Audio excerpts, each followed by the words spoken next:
Nuestro tema es el pluralismo religioso.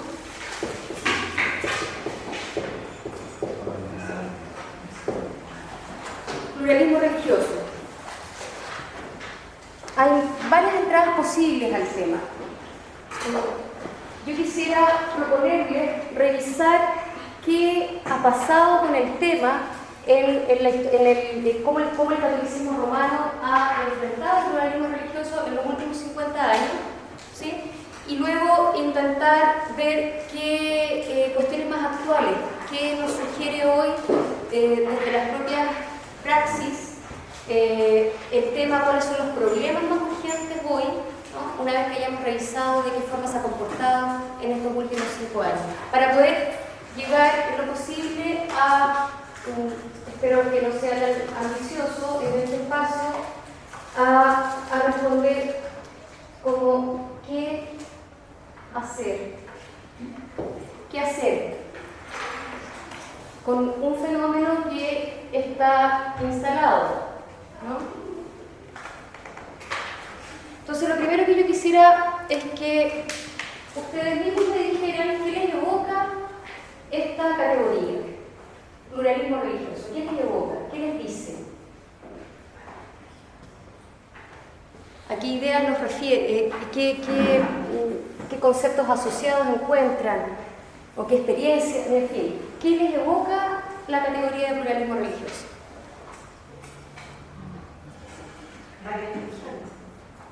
Varias religiones, ok.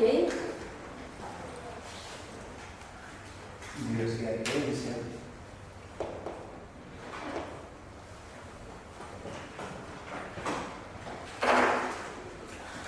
Ya, varias religiones, diversidad de creencias. Esto casi no se ve.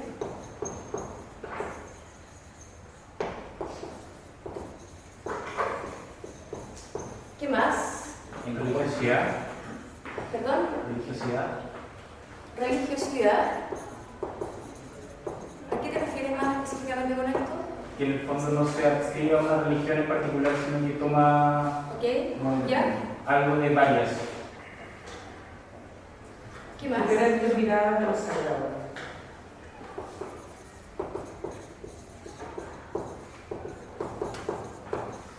De lo sagrado. Sí. ¿Qué más? Encuentro y diálogo entre religiones.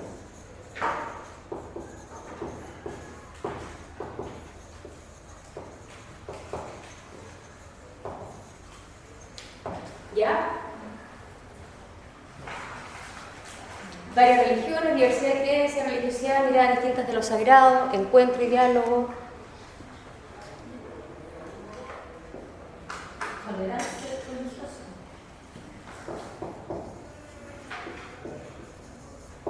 Tolerancia religiosa.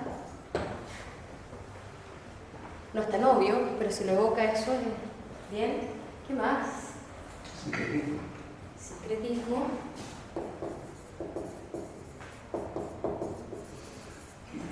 Sincretismo con agnosticismo. ¿También no asociarías a pluralismo religioso?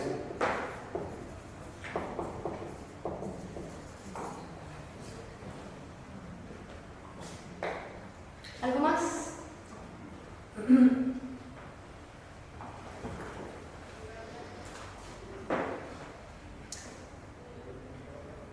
Aquí han salido varias cosas que refieren a, diría yo,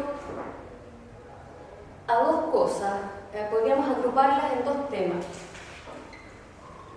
que están asociados para poder desentrañar qué quiere decir pluralismo religioso. Fenomenología de la religión. 1, 2. Diálogo interreligioso. Y yo añadiría un tercero que no ha salido de ustedes, añadiría acá que está directamente asociado al pluralismo religioso, ecumenismo.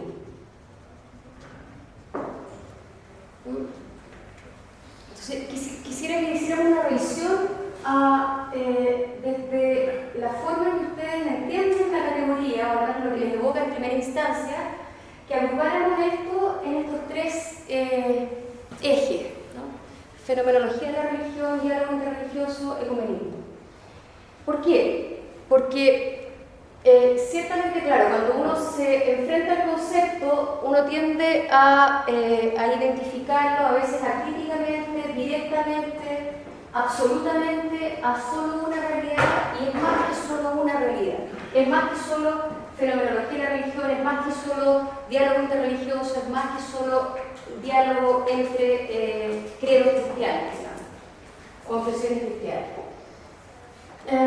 Cuando hablamos de pluralismo religioso, lo primero que creo yo que debiéramos tener en cuenta, y eso para nosotros como en el aula, siempre ustedes lo dirán mucho mejor que yo, tienen la experiencia directa en el aula, es que toda expresión religiosa refiere al plano del vínculo entre lo, diríamos,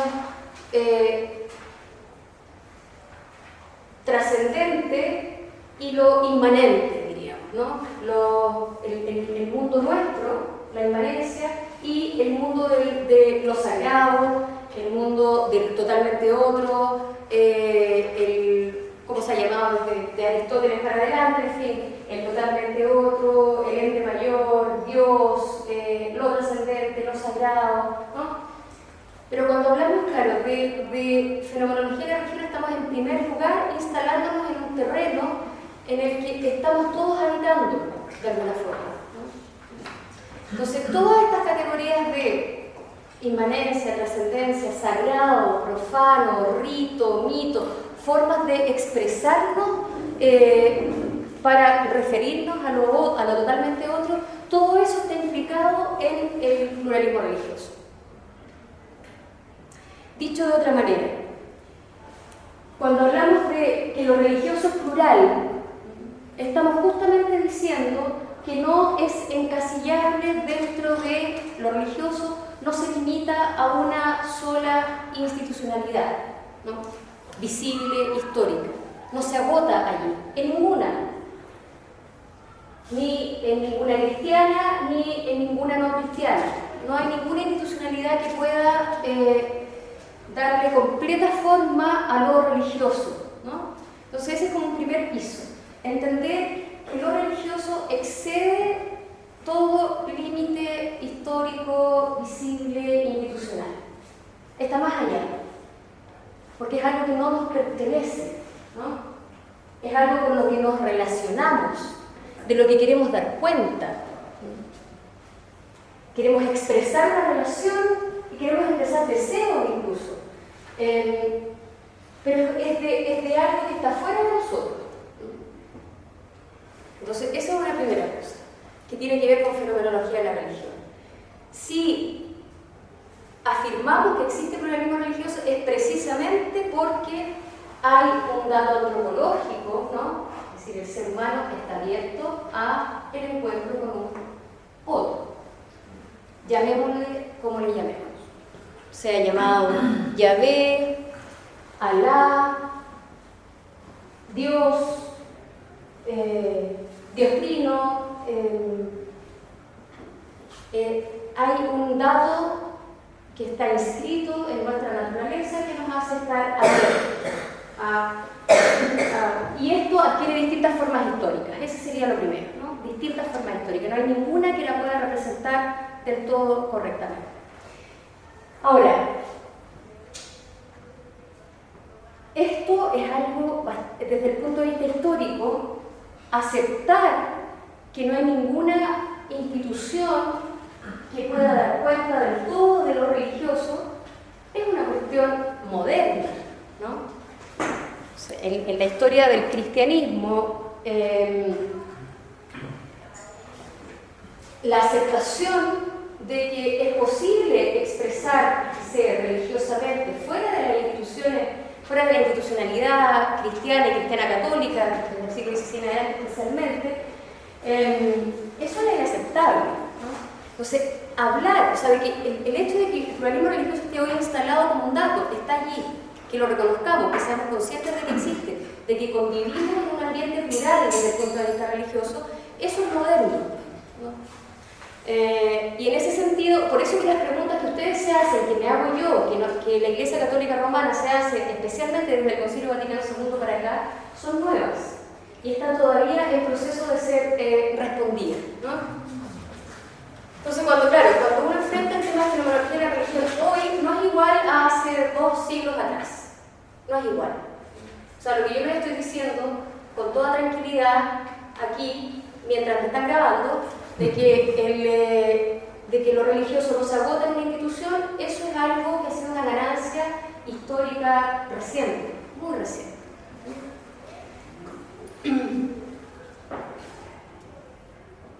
Eso en primer lugar. En segundo lugar, las cosas que ustedes dijeron evoca a algo que también ha sido una ganancia reciente, el diálogo entre religiones. Una cosa es que existen otras religiones, otra cosa es que queramos dialogar con ellas.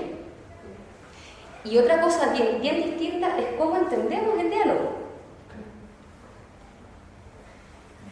Históricamente, más bien se tenía monólogo con el otro de otra religión, ¿no? El paso a considerar que lo religioso, como se expresa de maneras diversas, nos lleva a encontrarnos, ¿no?, entre expresiones religiosas distintas. Y no solo eso, sino que a dialogar con ellas. Eso también ha sido una ganancia histórica reciente. Les digo esto porque parecen novedades ahora, estamos más acostumbrados a escucharlo, resulta estar en los planes de programa, ¿no? Son conceptos que tenemos ya integrados, pero es bueno darse cuenta de que esto no ha pasado así siempre, no es tan obvio. Ahora, ¿qué significa el diálogo interreligioso? Esa es una cuestión que también hay que en la práctica desentrañar más, ¿no? Y por eso que en un paso siguiente, después de que terminemos de revisar aquí, yo les voy a hacer la propuesta de que lo revisemos, ambas cosas, tanto el diálogo interreligioso como el ecumenismo, desde la perspectiva del Concilio Vaticano II, para entender qué pasó allí y por qué hoy decimos lo que decimos. ¿De acuerdo?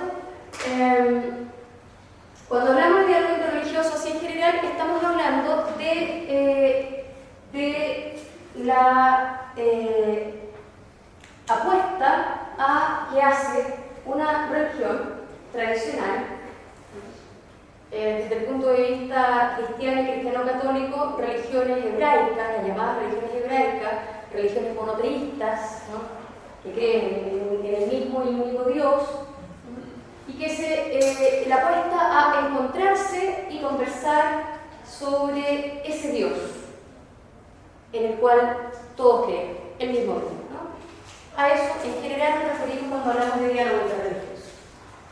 Cuando hablamos de ecumenismo, en cambio, estamos tratando otro terreno. Ahí estamos, si es que aquí era encontrarse una religión cristiana con el Islam, con el judaísmo, ¿no? Todas religiones llamadas abrámicas, se me acaba la pizarra, abrámicas, porque vienen de la tradición reconociendo como canon, etcétera, del Antiguo Testamento, ¿sí? Por esa razón se les llama religiones abrámicas. El ecumenismo toca otro terreno que es más bien al interior del cristianismo hay expresiones diversas.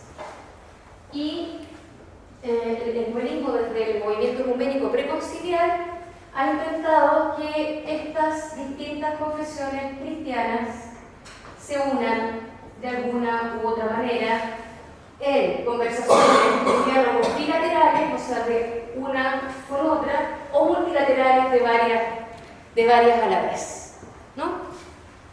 Es el terreno cristiano. Y esto también ha sido una ganancia histórica de los últimos 60, 70 años, diría, ¿no? Y de eso vamos a dar cuenta ahora. Dicho esto, el paso siguiente que daría es entender ¿por qué razón hoy tenemos estas categorías tan instaladas en nuestra cotidianidad, digamos? Siendo que en las generaciones anteriores esto no era tema, estaba resuelto de otra manera, ¿no? Hay una sola iglesia única, verdadera, una sola expresión religiosa auténtica que gozaba de todo aquello que ustedes conocen perfectamente, ¿no? Que tenía pleno conocimiento de la verdad, comunicación directa, etc. ¿Por qué hablamos de todo esto? ¿Qué pasó entre medio? El Concilio Vaticano II es un evento que dio ocasión a la promulgación de documentos que están compendiados en un libro, como ustedes bien saben. Ahora, más allá de los textos, como evento, el Concilio Vaticano II no puede decir que partió desde aquí y terminó acá.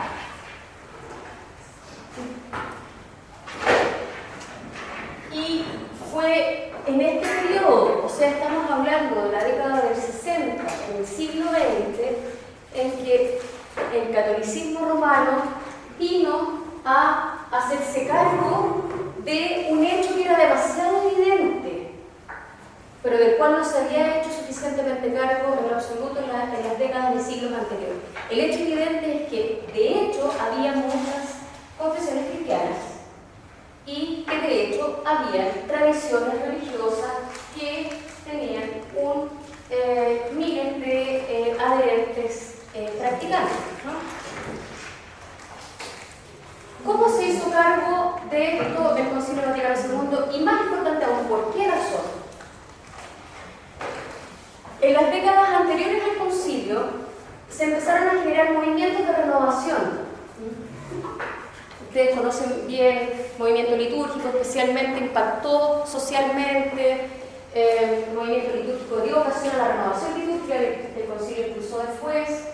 Dentro de todos estos movimientos de renovación preconciliares, se suscitó desde los años 30 para adelante un movimiento llamado movimiento ecuménico. Movimiento ecuménico.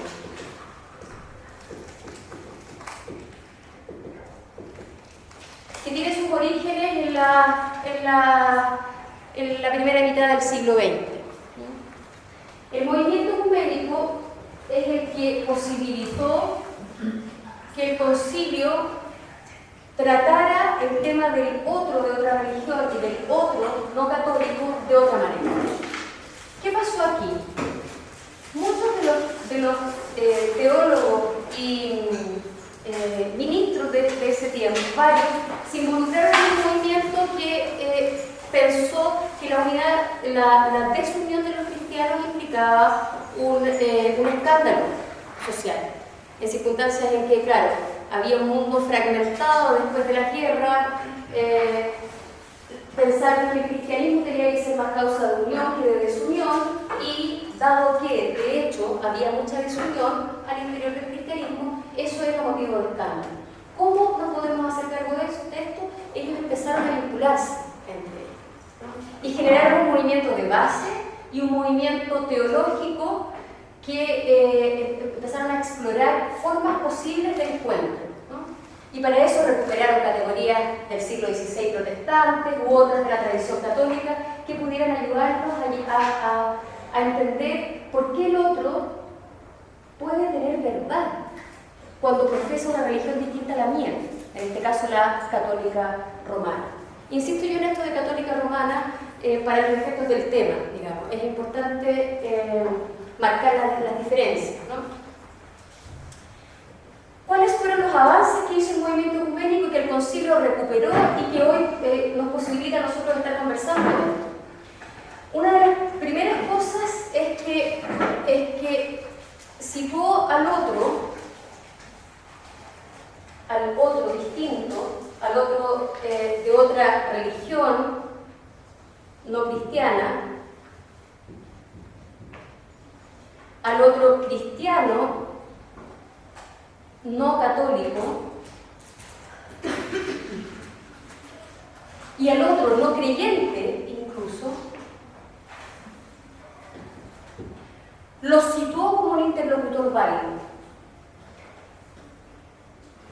Pareciera una obviedad hoy día, pero no lo era en este momento. Es decir, en el otro puede haber verdad, en el otro puede haber búsqueda honesta de encuentro con el Dios en que nosotros creemos.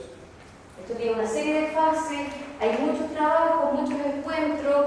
No sé si a ustedes les suenan algunos de los personajes, de los protagonistas del movimiento ecuménico que impulsaron grande la reforma eclesial y teológica que el concilio impulsó. El dominico francés Yves Congar, por ejemplo, un gran exponente del movimiento ecuménico. Yves Congar. Si ustedes quieren leer algo de él, no tiene ninguna pérdida. Desde el punto de vista eclesiológico, para pensar la iglesia, y desde el punto de vista ecuménico, para pensar el encuentro con los otros cristianos, Yves Congar es una gran figura que dio impulso protagonista también en el Concilio Vaticano II, y después de él. Fue después por Juan Pablo II creado cardenal antes de su muerte en el 95. Bien, el tema del otro, ¿cómo vemos al otro? En circunstancias en que antes de este periodo, y ciertamente antes del Concilio Vaticano II, el otro de otra confesión cristiana, el otro de otra religión, era visto como inferior por el hecho de que no creía en, no tenía los vínculos de pertenencia con la institución, que tenía todas las prerrogativas de verdad, ¿no? Entonces, ese hecho hacía que el otro no fuera un interlocutor válido. El movimiento ecuménico empieza a entender de manera distinta esto, precisamente porque hay un contexto social de fragmentación y porque también hay una conciencia, una toma de conciencia de que el hecho de que haya pluralidad y de que hayan coexistido históricamente, en eso tiene que haber algo de verdad. Y si donde hay algo de verdad, está Dios presente, ¿no? Ese es el tema final, que el concilio lo recoge bellamente después en distintos lugares, en distintos documentos, ¿no? Donde hay algo de verdad, está Dios. Porque si Dios es quien representa lo bueno en las categorías tradicionales filosóficas básicas, digamos, de belleza, bondad y verdad, si Dios representa eso, donde hay verdad, está Dios. Bien, entonces el movimiento ecuménico, especialmente desde esta mirada, diríamos, intencionó el desarrollo teológico que el concilio quiso impulsar a través de las doctrinas promulgadas, ¿no? No sé si hay alguna pregunta. Las preguntas que tengan, por favor, pueden hacerlas cuando quieran. Se trata de que avancemos juntos. Bien, dicho esto, entonces quisiera yo ver algunos lugares en los que el concilio nos habla de pluralismo religioso, nos habla de diálogo interreligioso, nos habla de ecumenismo y cómo habla de eso. Y especialmente cómo habla desde una doctrina, que es la que les quiero yo presentar, que creo que puede ser muy útil para entender la forma en que los estudiantes hoy expresan su religiosidad, diría, ¿no? Sí. Sobre el diálogo interreligioso, ¿cuán difícil puede ser el diálogo si cada religión siente que es la única religión elegida y única? Porque para conversar con otras religiones uno tiene que dejar de lado eso o seguir con eso, y para empezar a conversar, ¿dónde está el diálogo? Es una muy buena pregunta. Yo diría dos cosas. La primera es que precisamente lo contrario. Para entrar a dialogar con el otro, yo tengo que ser muy consciente de mi propia fe. Conocer bien en quién creo, por qué creo, fundamentar bien la fe, conocerla muy bien. Solo así yo puedo ir y dialogar con el otro, ¿no? Que ambos estén, diríamos, en términos muy chilenos, bien parados en su propia fe. Y eso posibilita el diálogo, ¿no? el diálogo es algo muy distinto a el diálogo en estos términos es muy distinto a solo encontrarse. Dialogar implica entrar en el discurso del otro. Ahora, yo voy a entrar en el discurso del otro no para que el otro me convenza a mí de lo que cree él. Yo voy a dialogar con el otro para entenderlo mejor. Por todas esas fases ha pasado el diálogo interreligioso y el diálogo ecuménico también, ¿no? El catolicismo romano, el ecumenismo, por ejemplo, en un primer estadio del movimiento ecuménico se entendía el ecumenismo desde el punto de vista católico, se entendía como unionismo. De hecho, hay estudios muy buenos sobre eso, como del unionismo al ecumenismo, ¿no? Son cosas muy distintas, la pretensión de retorno a la salida, al encuentro honesto con el otro, ¿no? Ahora, estas cosas, el concilio nos da claves para poder entender el diálogo de esta manera. De que yo no quiero ir al otro con proselitismo a convencerlo, quiero ir a transmitirle una verdad en la que yo creo. Y ciertamente si yo soy hoy católica, romana, lo soy porque yo creo que es la Iglesia que representa mejor la fe que yo profeso, ¿no? De lo contrario, si yo no pensara eso, sería luterana, o sería anglicana, o sería metodista, o sería pentecostal, ¿me explico? Lo mismo pasa con el pentecostal, lo mismo pasa con el anglicano, lo mismo pasa con el luterano. Si no creyeran que están ¿sí? O sea, ¿me explico? No estarían allí. En el fondo todos estamos, los que profesamos una fe institucionalizada, si quieren decirlo en estos términos, estamos allí porque creemos que allí se expresa de mejor manera aquello en lo que creemos, ¿no? Eso el concilio lo sigue diciendo, y sigue diciendo las razones por las que cree que la Iglesia Católica Romana expresa, no de manera absoluta y única, pero sí de manera mejor, el cristianismo, digamos, visiblemente, históricamente.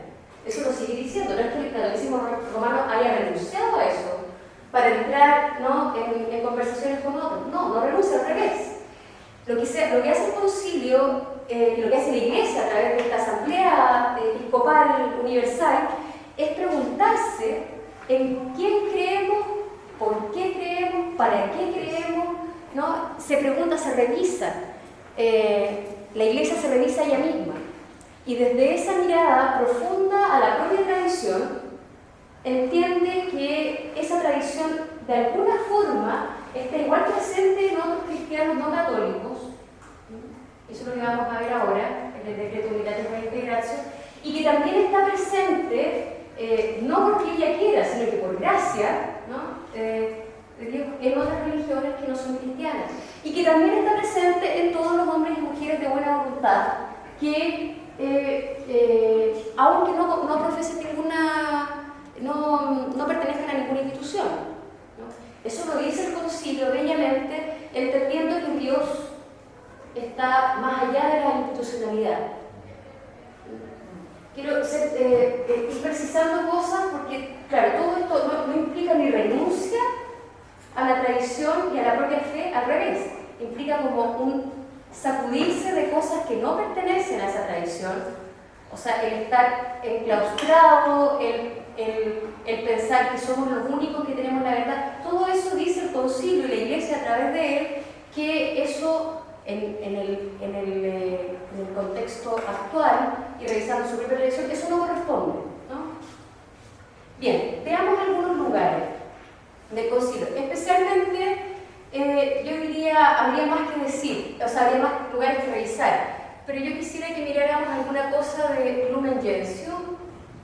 Yo les digo ahora al tiro que es esto, Nostra Aetate y Unitatis Redintegratio. Lumen Gentium Nostre Aetate in Identitate Gentium. Lumen Gentium es la constitución del Concilio Vaticano II que abordó el tema de la Iglesia, ¿no?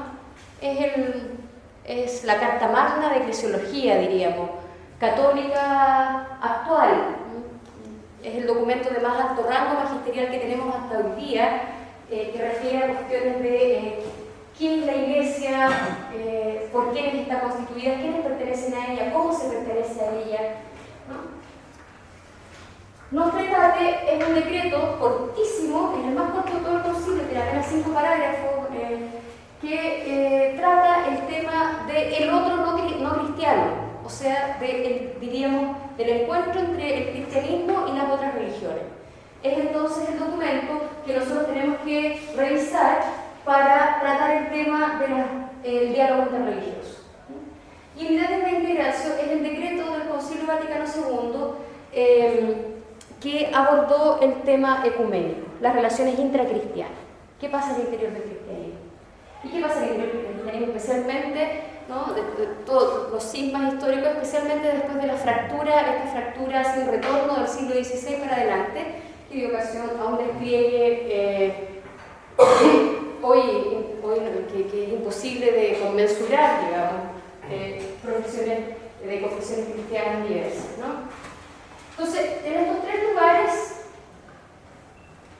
uno puede hacer un trazado de lo que la Iglesia hoy, hasta hoy incluso, entiende por el otro y el estatus del otro. Ese es el tema. ¿Cuál es el estatus del otro que crea una cosa distinta a la mía? ¿Cuál es el estatus de los niños que en nuestra aula son muy diversos entre ellos y en nuestra aula dicen que creen en algo que es distinto a lo que creo yo, a lo que cree su compañero? ¿Cuál es el estatus de ese niño? Aquí podríamos tal vez agrupar las cosas en una doctrina y en una teología. ¿Cuál es la doctrina y cuál es la teología que yo les quiero proponer como lectura de estos documentos?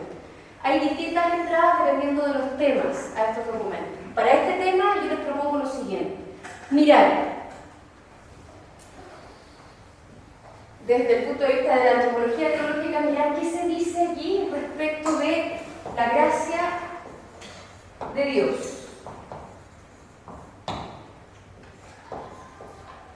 Y mirar qué se dice en estos documentos acerca de las fronteras, los bordes, límites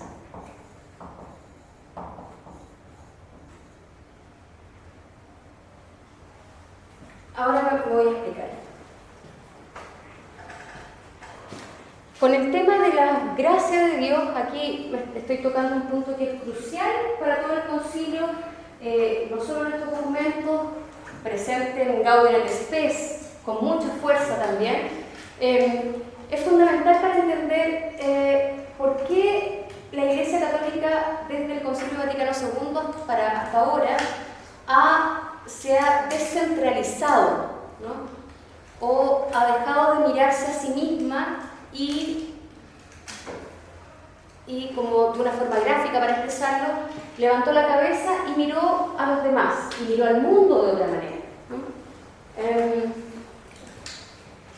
Eso pasó, la comprensión de que ella es como institución, digamos, como órgano visible, histórico, es un actor social más dentro de mucho en el concierto de la arena pública, digamos, ¿no?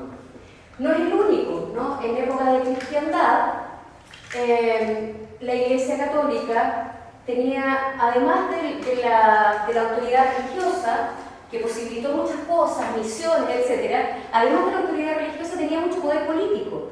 Entonces, en época de cristiandad no había discusión alguna respecto de quién representaba el pueblo religioso, ¿no?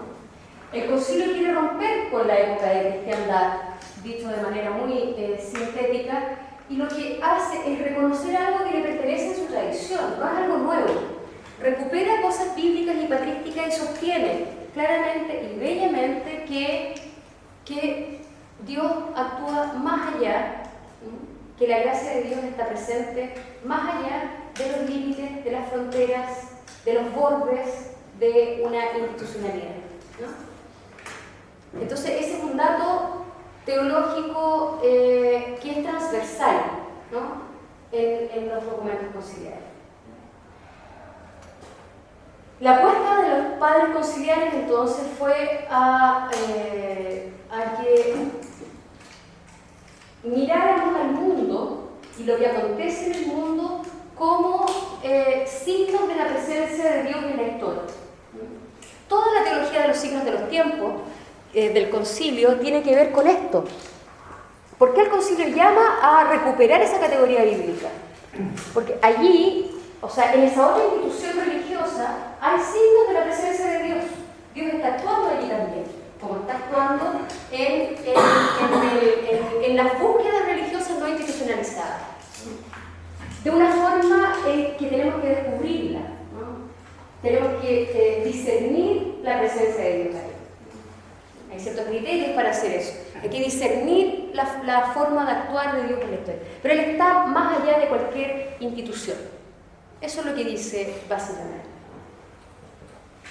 Lo de las fronteras, los bordes y los límites, todavía uno le puede sacar más punta cuando revisa una doctrina conciliar que está presente. Yo los voy a invitar a que ustedes la lean con detención después en sus casas, digamos. Una doctrina conciliar que está presente en este documento, en el número 8, y en Unitatis Reintegratio en el número 3. Y cuando uno lee los tratados también está allí, aunque no expresamente. Lumen Gentium 8, Unitatis Reintegratio 3. Es el tema de las fronteras, los bordes, los límites. ¿Cuál es la doctrina que aparece allí expresada? Y los voy a pedir que después lo lean con calma para que... la doctrina es de los llamados elementos de iglesia. La doctrina de los elementos de iglesia. ¿Qué dice el concilio el número 8 de Lumen Gentium y Unitatis Reintegratio? Dice que es en el mismo lugar donde dice que la iglesia de Cristo subsiste, la iglesia católica, gobernada por el sucesor de Pedro, con los obispos en comunión con él, etc.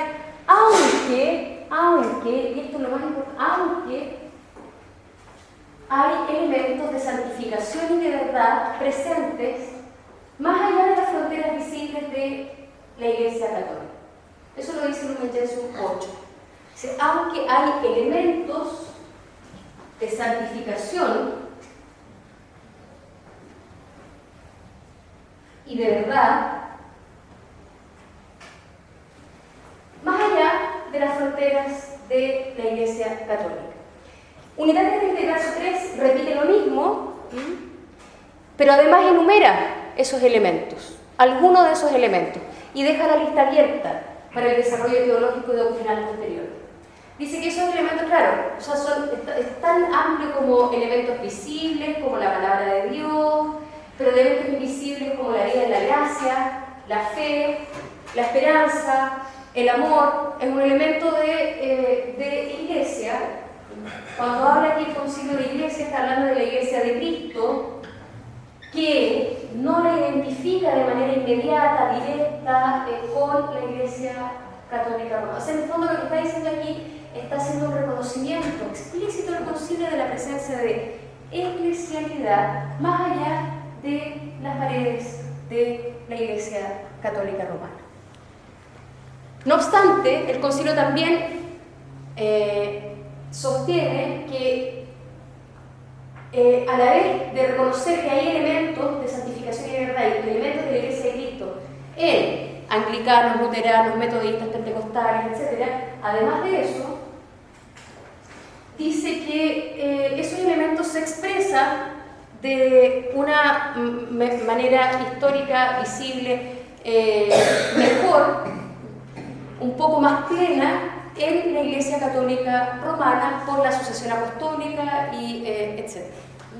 Pero abre las puertas al encuentro con el otro de manera horizontal. El otro, el estatus del otro cristiano, es de eclesialidad, No sé si termino de explicar.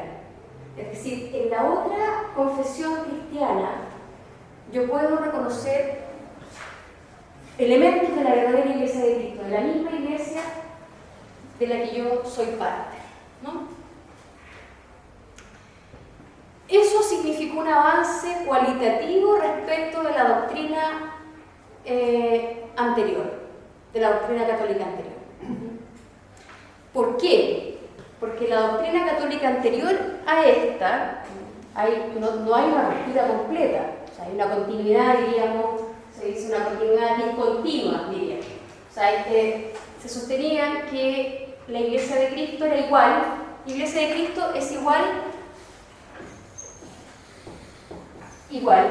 a Iglesia Católica Romana. Al sostener esto, en este modelo eclesiológico, poco espacio queda para el reconocimiento del otro con un estatus similar al mío, digamos, como un interlocutor cristiano válido, ¿no? Al reconocer que en los otros hay elementos de santificación y de verdad, donde hay algo santo, donde hay algo verdadero, allí está Dios necesariamente. No hay nada santo ni nada verdadero que no le pertenezca. Él es el santo y Él es la verdad, ¿no? Entonces, al decir el concilio que si hay elementos de santificación y de verdad en otras confesiones cristianas, está haciendo un salto cualitativo y dejó espacio abierto para el diálogo ecuménico postconciliar,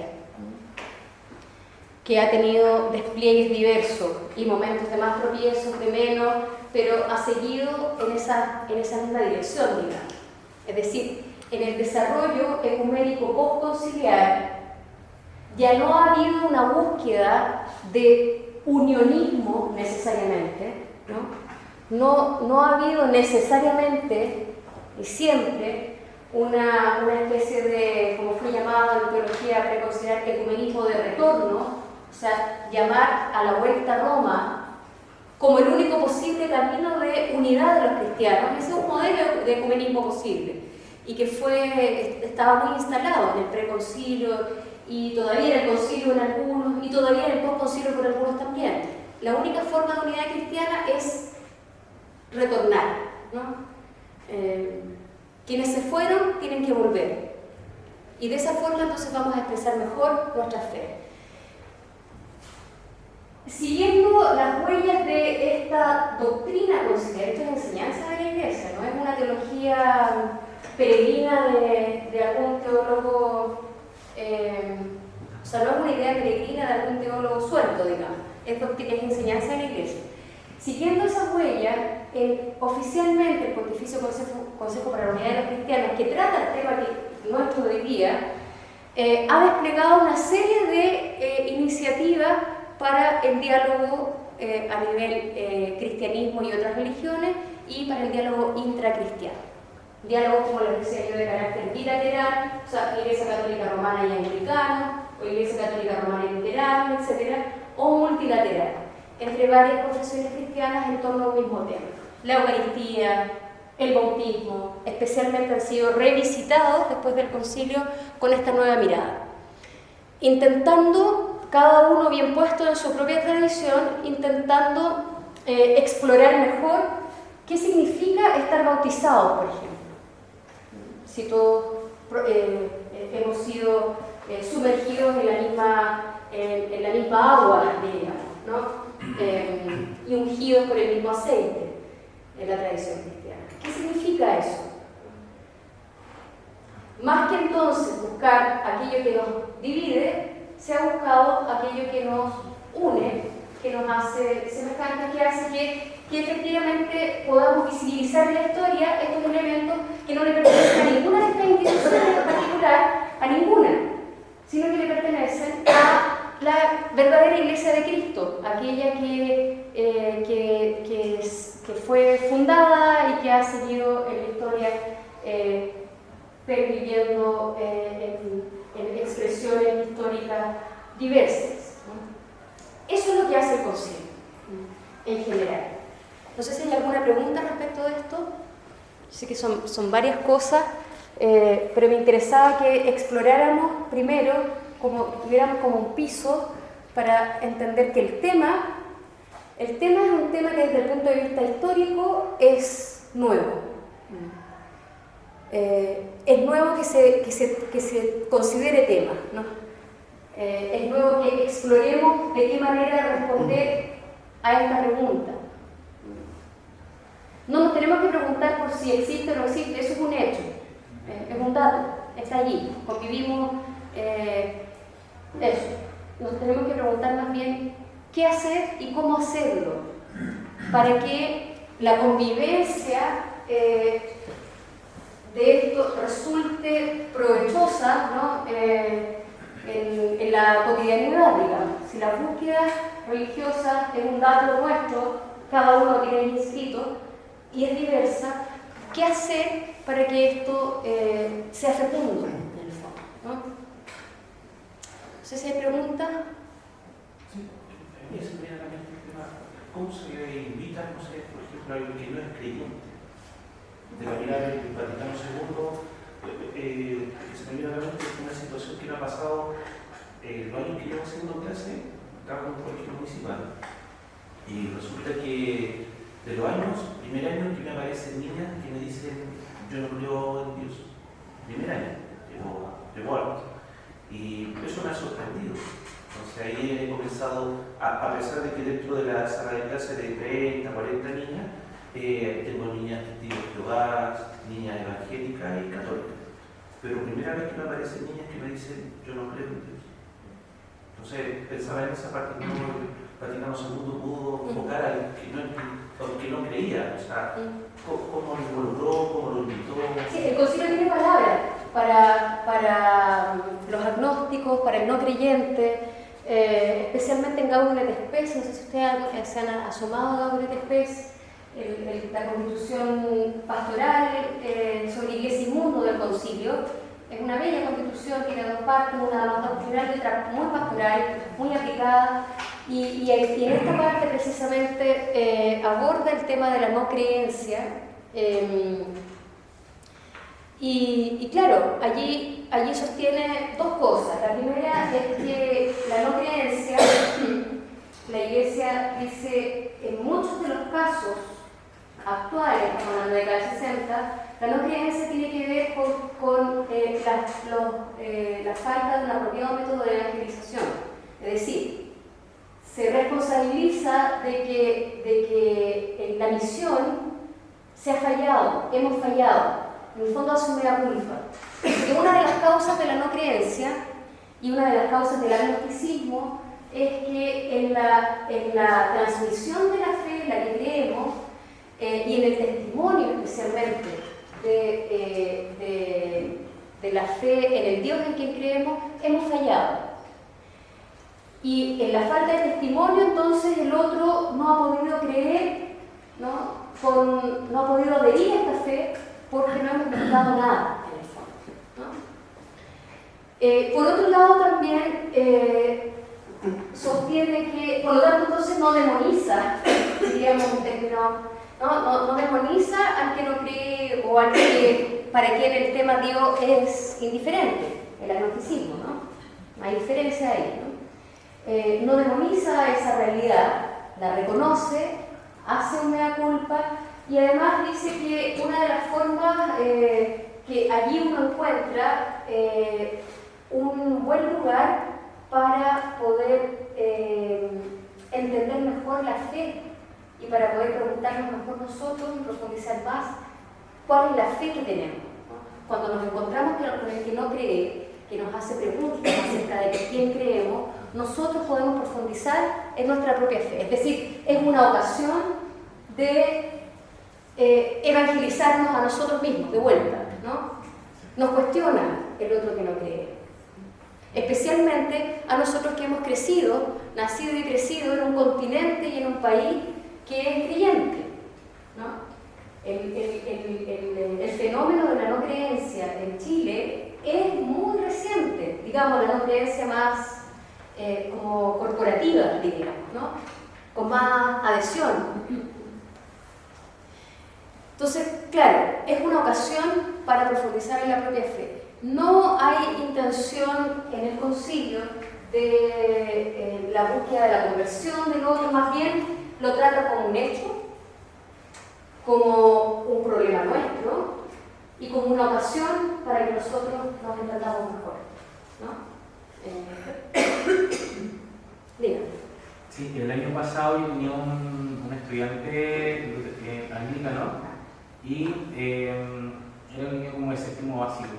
Y en conversaciones que yo me decía que igual le gustaba más la iglesia católica por todo el tema como de los ritos y como que le parecía más cómodo. Además estaba participando con una comunidad juvenil, entonces estaba como bien entendido. Y me preguntó sobre el tema del bautismo. Entonces, ahora, tomando como base esto que se reconoce, ¿no es cierto?, los elementos de la Iglesia de Cristo, el bautismo que recibió él como anglicano es válido igual en la Iglesia Católica. Absolutamente. Y esa es una de las ganancias conciliares, diríamos. Absolutamente. Justo la teología bautismal entró de lleno en el movimiento ecuménico preconciliar, especialmente a través del cardenal, no únicamente, pero especialmente del cardenal alemán, gran figura en el ecumenismo católico, Agustín Bea. Él fue el primer presidente del Pontificio Consejo para la Unidad de los Cristianos, cuando todavía no se llamaba Pontificio Consejo para la Unidad de los Cristianos, ¿no? Se creó este organismo justo después del concilio, como una consecuencia del concilio, y Agustín Bea fue el primer presidente. Él desarrolló muy notablemente las bases teológicas para entender el bautismo desde el punto de vista ecuménico, ¿no? Y esto entró al concilio. Desde ahí entonces el bautismo cristiano, cuando se realiza de la forma en que las confesiones cristianas, las iglesias cristianas han acordado, es válido. Es decir, si yo católica me muevo a los pentecostales ahora, no me tengo que rebautizar. Y si fuera al revés, tampoco, ¿no? Hoy eso no se rebautiza a nadie al interior del cristianismo, en el entendido de que profesamos la fe en el Dios uno y trino y somos bautizados y sumergidos en el agua por la fe en el Dios uno y trino, y hay algunas características rituales comunes, algunas, no son todas iguales, pero son algunas comunes, ¿no? El uso del agua, la fe trinitaria, la unción. En el fondo, esto fue un proceso muy bonito que vivió la Iglesia Católica a propósito de toda la fragmentación de Europa, especialmente después de la guerra, de la búsqueda de unidad cristiana, que más o menos lo estaban golpeando, no todos estaban de acuerdo, vamos a perder identidad, ¿no? Ese es un miedo tremendo, digamos, que toda confesión religiosa tiene, y la Iglesia Católica, imagínense, de ser un poder religioso y político tremendísimo en el medioevo, etc. El miedo a perder identidad, a perder ese espacio de poder. ¿Cómo vamos a encontrarnos, a dialogar con los otros? Entonces, el proceso lindo al que mencioné es que en el concilio se preguntó finalmente qué es lo fundamental en esta tradición. ¿En quién creemos y por qué creemos, para qué creemos y cómo tenemos que expresar esta creencia hacia afuera, ¿no? Y por esa razón como que se despojó de ciertas cosas menos esenciales, menos fundamentales y se quedó con lo fundamental de su tradición. Y esa es la identidad que quienes somos católicos no debemos perder en el esfuerzo de encuentro y diálogo con el otro. Si lo hiciéramos, estaríamos traicionando incluso los esfuerzos de encuentro. Ahora, ¿cómo se conoce la propia tradición? Aquí es una pregunta que yo invito a que ustedes se hagan con más detención. ¿Cómo puedo yo conocer? En el entendido de que ninguno de los aquí presentes todos incluidos, ninguno tenemos del todo ni plena conciencia de la fe que profesamos, en el entendido de que siempre hay algo más que descubrir, de que, porque nosotros mismos vamos cambiando, nos vamos relacionando con otra gente, el entorno, la historia también condiciona las formas nuevas en las que vamos expresando nuestra creencia. Entonces, en el entendido de que nuestra fe está siempre por entenderse mejor, de que siempre es un devenir mayor, porque Dios es siempre más, porque lo vamos conociendo de manera distinta en la medida en que vamos madurando psicológica, espiritualmente, eclesialmente, relacionalmente, socialmente. En esa medida siempre hay más por descubrir. Entonces, entender mejor en quién creo, por qué creo, para qué creo, es fundamental para moverse hacia la creencia del otro que es distinto a mí, ¿no? ¿Alguna otra cosa? Sí. Dos cosas.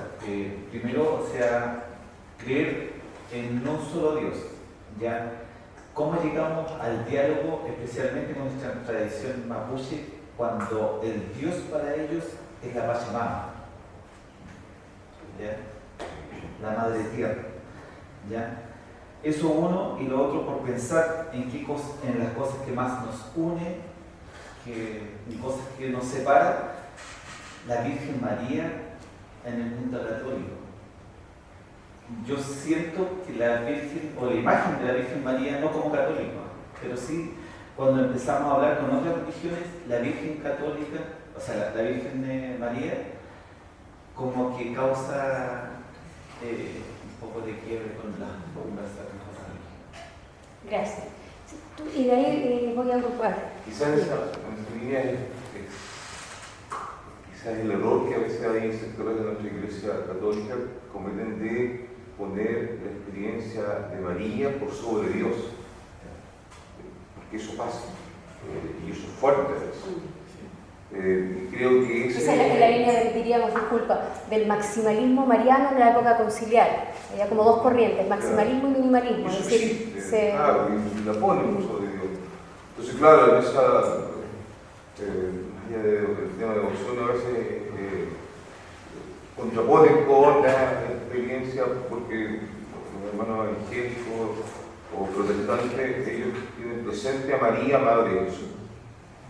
No es algo alejado. En el mundo islámico también está presente. Muy presente en el Corán. María. La imagen de la Virgen María, la imagen de María es la figura de María más bien, es muy potente. Sí. Sí. Entonces, yo creo que Eso es importante conocerlo, porque cuando uno lo desconoce, uno tiende a pensar de que va a siempre ser una figura de desunión. Y al revés, en el diálogo del cristianismo con el islam es precisamente algo que une, ¿no?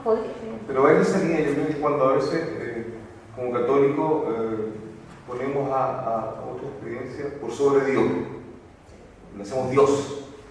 María le hacemos Dios. Creo que es lo clave en ese desencuentro. Lo que dice usted es fundamental, porque fíjate tú que hay parroquias, dicen, está una parroquia que está en Guaduel, Cerro Nalco, está en la frontera, hablando de frontera, rodeada como 7 iglesias evangélicas. Y dice Nuestra Señora de la Preciosa Sangre, el solo leerlo evangélico lo mata, porque la Preciosa Sangre es Cristo, la sangre derramada es Cristo. Entonces, lo que hay doctrinalmente involucrado, la teología que hay detrás, es lo que provoca. Eso ya divide eso. No, ya no provoca guerra. Y lo otro es que no todo el mundo evangélico reconoce por el protestantismo y el evangelicalismo, no reconoce el bautismo. Explico, los bautistas, por ejemplo, los bautistas de hoy día no reconocen el bautismo católico y por eso el rebautismo, entre comillas, es una cuestión consciente, ya no es solamente el sacrificio de bebé como parte del calvinismo, parte del luteranismo, anglicanismo, pero las iglesias evangélicas, ya que se unieron en la total, donde hay 3 millones de personas, no la reconocen. No la reconocen. La conversión implica ir del rechazo material. Gracias. Dos cosas. La primera es que Latinoamérica y en Chile, a consecuencia de eso, conocemos cierta clase de protestantismo. No conocemos todo el protestantismo. No hemos convivido en un ambiente, digamos, de diversidad cristiana como ha pasado en Europa, por ejemplo, ¿no? ¿Y qué clase de protestantismo es el que nosotros especialmente conocemos? Es el protestantismo más bien de corte pentecostal, que vino de Estados Unidos especialmente, y que tiene ciertas características particulares, ¿no? No conocemos en general, no estamos habituados a relacionarnos con tradiciones cristianas de las llamadas iglesias de la Reforma histórica, digamos, ¿no? Luteranos, etc. Hay poca comunidad de iglesias reformadas históricas en Chile, muy poca. Entonces, eso es una cosa importante a considerar. Es decir, cuando nosotros hablamos de protestantes en Chile, estamos casi siempre, no siempre, casi siempre hablando de pentecostales, ¿no? Que tienen determinadas características. La segunda cosa es que ciertamente el tema de los signos es muy importante, por un lado. Y en ese sentido, creo yo que una apropiada recepción de la teología ecuménica conciliar implica también revisar de qué manera históricamente nosotros nos presentamos frente al otro. Y revisarlo ecuménicamente, que fue toda la intención de Juan XXIII. Uno de los criterios para el desarrollo del concilio que Juan XXIII imprimió desde el comienzo, por su propia biografía, fue el principio ecuménico. Que no saquemos esto de aquí, cuando uno conoce el proceso redaccional de los documentos se da cuenta. Decían los padres concilios, no, esto saquémoslo de aquí porque no tiene una impronta ecuménica.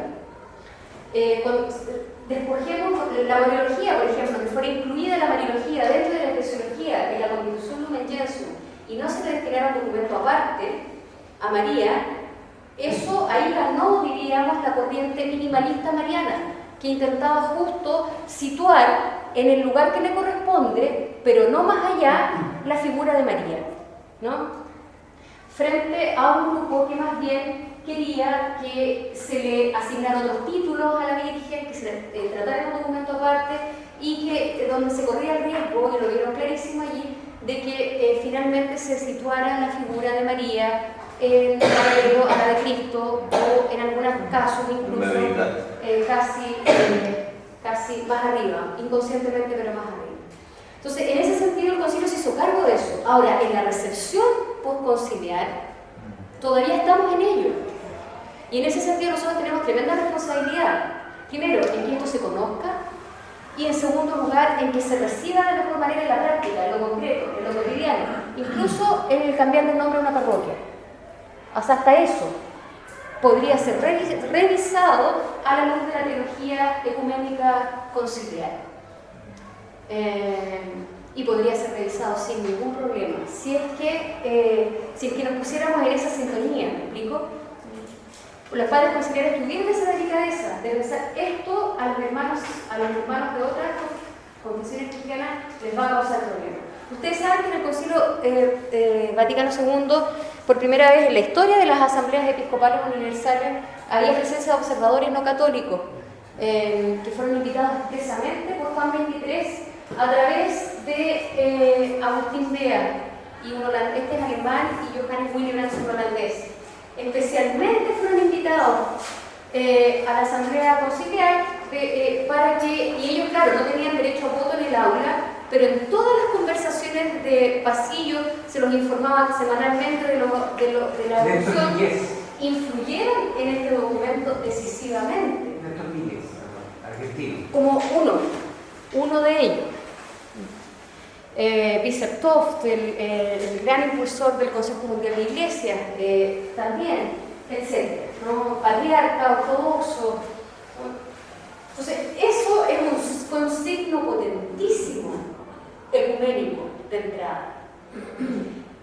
Esas son las cosas que nosotros estamos llamados hoy a reeditar 50 años más tarde, ¿no? Iluminados por la teología conciliar, conociéndola. Lo primero que tenemos que hacer es conocerla en profundidad, transmitirla y ver qué punta le sacamos hoy en nuestro propio ambiente. Tú nombrabas el nombre de una parroquia que es causa de división y conflicto. Puede ser otras cosas, ¿no? Planes y programas, ciertas formulaciones, descripción de cursos, proyección de materias, ¿no? Currícula. ¿Cómo revisamos el currícula, los currículas de educación religiosa hoy? ¿Los revisamos con una mirada ecuménica, una mirada plural desde el punto de vista religioso o no? ¿O es proselitista? ¿No? Porque eso estaría muy fuera del espíritu de la enseñanza de la Iglesia. Entonces tiene varias bajadas que uno puede empezar, claro, a mirar si es que hay revisión curricular en el colegio o en el ministerio o donde sea. Todo eso tendría que ser, me explico, tiene que tener canales. Porque en el fondo, ¿qué pasa aquí? Cuando uno habla de Concilio Vaticano II, la gente se imagina el libro, de los documentos. Es cierto, los documentos promulgados están allí compendiados. Pero fue todo un evento de recepción de teologías que venían de movimientos de renovación anteriores. Ahora, lo que está pasando hoy día es que nosotros debiéramos recepcionar, ¿no?, nuevamente, en nuevas circunstancias, con nuevas preguntas y desafíos contextuales, como las religiones nativas. Entonces, ¿cómo revisar esto a la luz de las preguntas contextuales? ¿Qué es lo que nos interesa? A nosotros no nos interesa estar dando respuestas generales a los estudiantes en el aula, nos interesa responder a la pregunta que alguien concreto frente a mí se está haciendo, ¿no? Ahora, vuelvo a lo que dije al principio. Flaco favor le vamos a hacer a todo esto, ¿no?, al despliegue, al reconocimiento consciente y crítico del pluralismo religioso, le vamos a hacer un flaco favor si nuestra fe, si nosotros no conocemos nuestra propia fe, si la diluimos en un conjunto de otras confesiones diversas, digamos, ¿no? Ahora, el concilio no diluyó su fe, lo que hizo la Iglesia en el concilio fue sacudirse de cuestiones que habían sido ganancias más bien histórico-políticas y quedarse con lo esencial.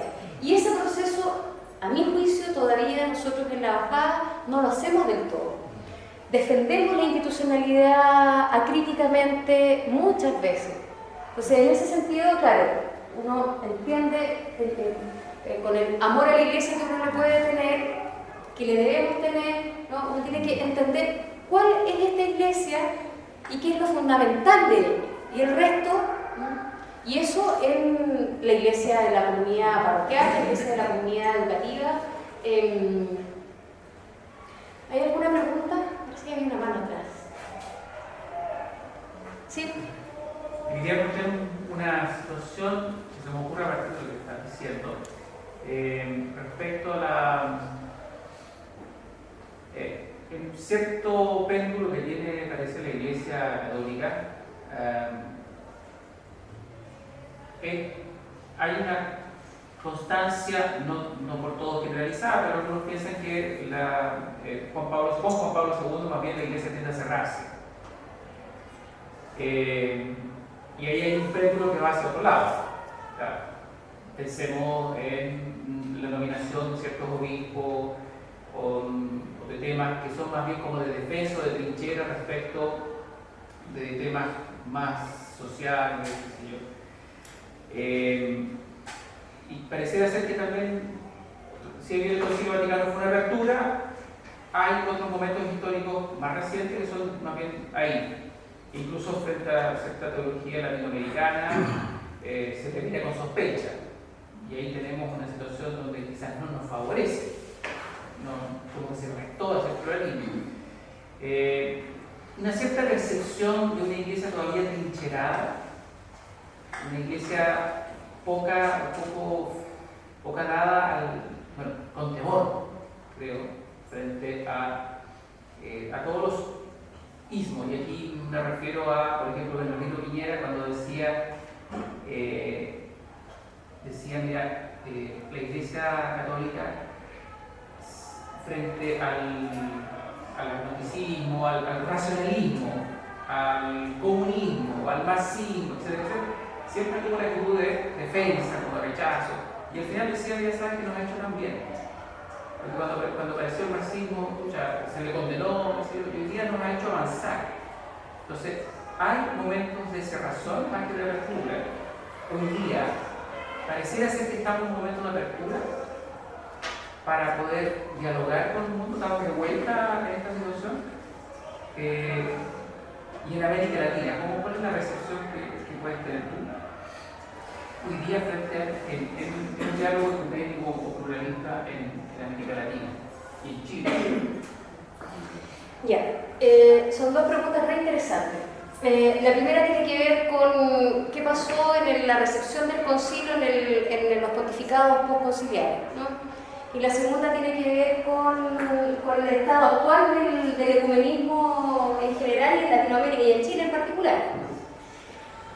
Para lo primero, podría decir que efectivamente hoy, a 50 años, el año pasado celebramos 50 años de la clausura del concilio, y se hicieron muchas revisiones, hay mucha literatura al respecto.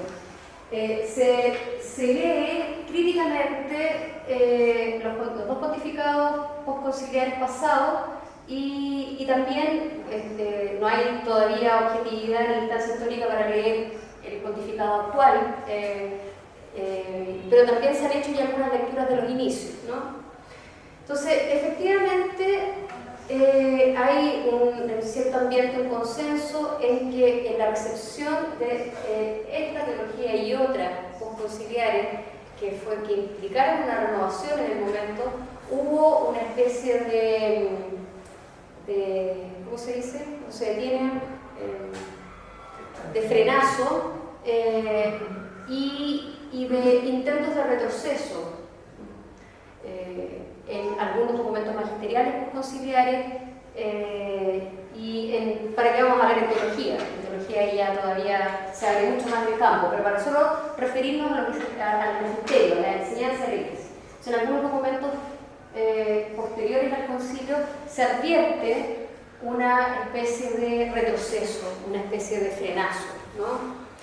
Y en este tema en particular uno puede ver eso presente en documentos como Dominus Jesus, como en la respuesta a cuestiones eclesiológicas. Dominus Jesus es anterior del 2000 y la respuesta a la cuestión de 2007. Son dos documentos en los que uno puede justamente ver que hubo en circunstancias en que se esperaba que, no porque no hubiera diálogo, no porque no hubiera diálogos establecidos bilaterales y multilaterales, sino que la forma de entender el diálogo ecuménico e interreligioso, por la forma de pararse frente al otro. Se entiende hoy que hubo retroceso porque no se entendió el otro con el estatus que el concilio quiso dar. Entonces, en ese sentido, la lectura que se hace del pontificado actual es mucho más benévola en ese sentido, porque a pesar de que el Papa actual no ha tenido una especial dedicación a la causa ecuménica, no ha sido el tema fundamental de su pontificado hasta ahora, pero en general ha habido más atisbos de una recepción más libre de la doctrina conciliar. Es el único papa que no, de los que hemos tenido después del concilio, que no participó en el concilio, ¿no? Es un papa postconciliar que no fue actor, que no fue protagonista en el concilio. Ambos, Boctila y Ratzinger, fueron activos peritos conciliares. O sea, conocieron desde dentro el desarrollo de los debates, etc., ¿no? En cambio, claro, Francisco en ese sentido tiene más distancia, tiene tal vez más libertad frente a ¿Me explico? Esa es una de las lecturas, ciertamente. Y la segunda cosa, el estado actual del ecumenismo, especialmente en Chile, yo diría que es muy en pañales, muy pobre. Muy pobre. El diálogo ecuménico prácticamente no existe como diálogo, ¿no? Hay algunos, o sea, lo que ha habido mucho y muy rica han sido experiencias ecuménicas, trabajo conjunto ecuménico. Hay muchas cosas que citar, solo por nombrar ejemplos, cosas vinculadas especialmente a cuestiones sociales, ¿no? Hacerse cargo de cuestiones que están en la arena pública, de problemas sociales. En ese sentido, las iglesias en el continente latinoamericano y en Chile también se han unido en causas sociales. Y en ese sentido ha habido trabajo ecuménico conjunto, pero reflexión conjunta pobrísima, en especial en Chile. En Latinoamérica, Brasil ha sido tal vez el que más ha despuntado en eso. La realidad brasileña es bien distinta a la nuestra en términos de diversidad de iglesias cristianas potentes, digamos, y en Centroamérica también ha habido más desarrollo, pero especialmente para el Cono Sur y Chile, muy pobre, muy en pañales. Prácticamente no hay encuentros serios, sistemáticos,